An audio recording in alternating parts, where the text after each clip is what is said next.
है कि नरेंद्र मोदी जो है ना, वह 14वें प्रधानमंत्री, मतलब जब से देश हमारा आज़ाद हुआ है 1947 के बाद, ये 14वें आदमी हैं जो देश को संभाल रहे हैं। ऐसा नहीं कि 14 बार ही, 14 बार ही, मतलब 14वें, ये 18वें जो आप बोल रहे हैं, ये लोकसभा का चुनाव, मतलब 14वें प्रधानमंत्री हैं श्री नरेंद्र दामोदर दास मोदी। उसके बाद इनके अच्छे काम हैं, अच्छे भी काम होंगे, इनके कुछ बुरे भी काम होंगे। जितने भी प्रधानमंत्री रहे होंगे वो भी अच्छे काम किए होंगे। हर एक सब कोई अच्छा नहीं बन सकता ना। आप अगर 100% अच्छा है तो आप इनको नहीं, कुछ अच्छे हैं कुछ बुरे हैं, उनको मैं तफसील से बयान करने जा रहा हूँ। तो उनके अच्छे कामों में से कामों को अगर मैं यहाँ बोलने जाऊँ ना, पूरा साल बीत जाए, पूरा दिन बीत जाए। बहुत सारे अच्छे काम किए, और बुरे कामों को भी अगर मैं गिनना चाहूँ ना तो पूरा दिन चले जाए। मैं अच्छे कामों को गिनने जा रहा हूँ। तो नरेंद्र मोदी जो है वो 26 मई 2014 को सत्ता में आए, मतलब प्रधानमंत्री के पद में आए। उसके बाद वो क्या किए कि 2 अक्टूबर 2014 को स्वच्छ भारत अभियान एक योजना है। इसके अंदर क्या होता है कि ये पूरे भारत को साफ सफाई करने, अभी जो आप शौचालय का पैसा दिया जा रहा है ग्रामीण में, ये किसके अंतर्गत आता है? स्वच्छ भारत अभियान के अंतर्गत। ये 2 अक्टूबर 2014 को ये कानून लागू हुआ था, क्योंकि 2 अक्टूबर 2014 को महात्मा गांधी का जयंती था।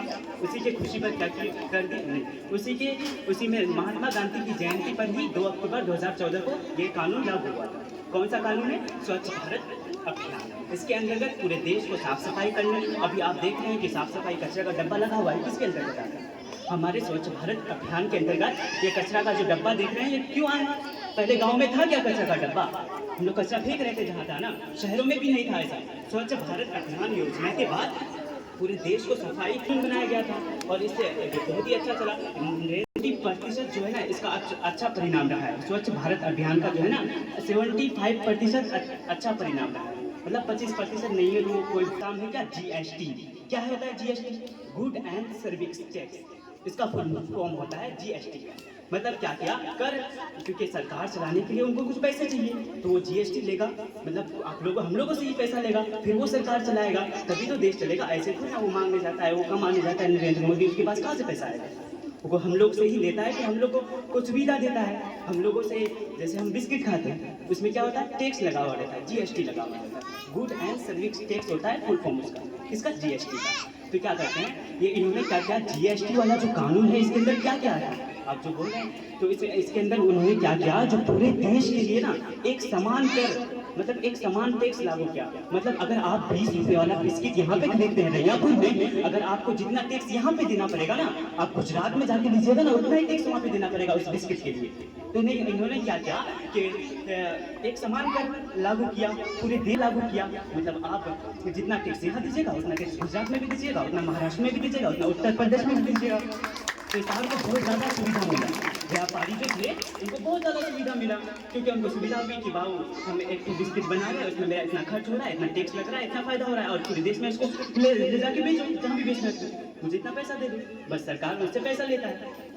उससे आप बोलेंगे कि सरकार क्यों पैसा लेता है? अरे पैसा नहीं लेगा तो वो जो आप जो कचरा को फेंकेंगे, वो कचरा का डब्बा कहाँ से आएगा? उस टैक्स में लगे हुए पैसों से आपको कचरा का डब्बा देगा, आप उसी में पन्नी को फेंकेंगे, प्लास्टिक को फेंकेंगे। तो हो गया ये दूसरा काम, इनका ये दूसरा काम था। 2 काम हम लोगों ने गिन लिया, एक स्वच्छ भारत अभियान, एक दूसरा था GST। दूसरा काम, 2 काम हम लोगों ने देख लिया, ये अच्छे काम है, और ये बहुत ही बेहतर कामों में से एक है नरेंद्र मोदी का।